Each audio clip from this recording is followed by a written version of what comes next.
Yo, what's up mga pal? Good morning. Today mag-engine detailing ako. Ito yung mga gagamitin kong gamit. Yan ang aking gagamitin, yung aking sabon sa yung aking decreaser. And i-address ko yung negative ng aking battery para safe lang. Kasi i-sprayan mo ng power spray.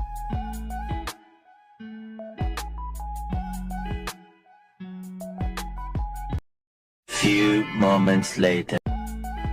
So ngayon na nangyayari na. Lalagyan mo lang ng konting PS1 yan para yung block niya lumabas. Para mukha ulit siyang bago. Ayan. Sa mga nagre-request po pala na gumawa ako ng bagong video, Saturday, Sunday pa sila available yung team ko kasi nga may pasok at trabaho sila. At tulad ng sabi ko, ayoko maapektuhan yung pag-aaral nila sa trabaho nila, sa pang-araw nila ng pamumuhay. Kaya sabi ko, pag may free time lang, go tayo.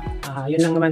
Tuloy-tuloy na yan. Hindi naman namin nilulubayin yung paggawa ng video hanggat may free time at nakakapagpasaya kami. Yun. Salamat sa suporta.